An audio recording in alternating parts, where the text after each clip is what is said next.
भारत और मालदीव के रिश्ते इस समय बेहद खराब चल रहे हैं। इसके पीछे की मुख्य वजह कोई और नहीं बल्कि खुद राष्ट्रपति मोहम्मद मुइज़ो हैं।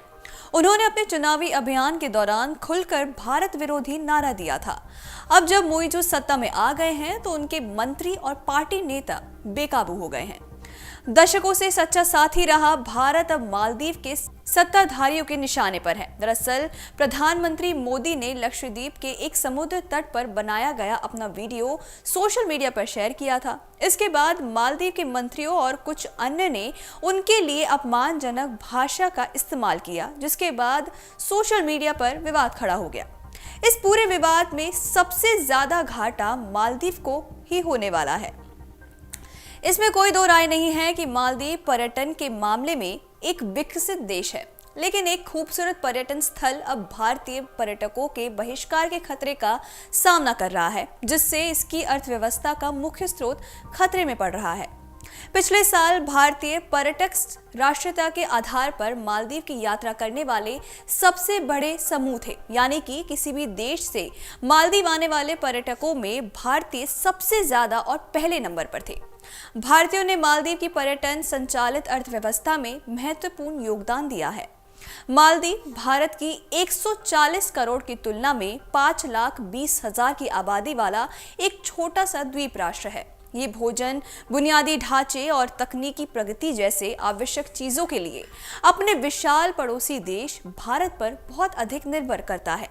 मालदीव के निवासियों ने आशंका व्यक्त की है कि राजनीतिक विवाद से दोनों देशों के बीच संबंधों में और तनाव आ सकता है। विवाद से स्थानीय लोगों में निराशा स्पष्ट झलकती है।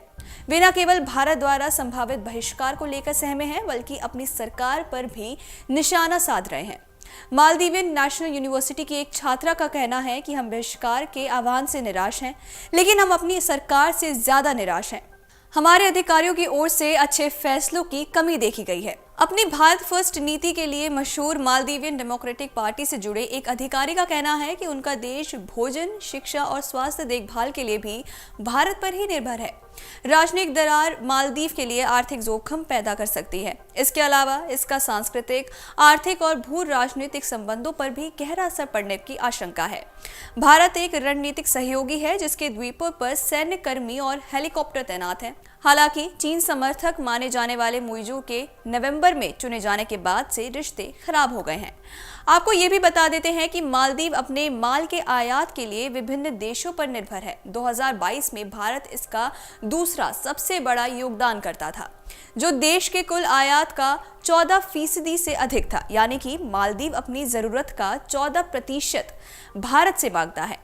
अंतर्राष्ट्रीय मुद्रा कोष यानी कि IMF के आंकड़ों के अनुसार बात करें तो मालदीव को भारत का निर्यात 2014 में $170 मिलियन से बढ़कर 2022 में $450 मिलियन से भी ज्यादा हो गया है। 2022 में भारत से आयात में 56% की वृद्धि देखी गई। पिछले कुछ वर्षों में भारत और चीन दोनों मालदीव के आयात बाजार में अपनी पहचान बनाने के लिए कड़ी मेहनत कर रहे हैं। IMF के आंकड़ों के अनुसार भारत ने लगातार मालदीव को निर्यात करने में वृद्धि दिखाई है।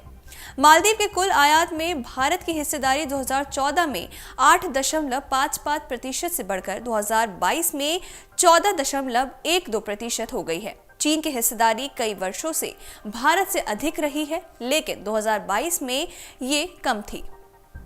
अगर आप ये वीडियो YouTube पर देख रहे हैं तो हमारे चैनल को सब्सक्राइब करें और बेल आइकन को दबाना ना भूलें। अगर आप Facebook पर ये वीडियो देख रहे हैं तो हमारे पेज को लाइक करें।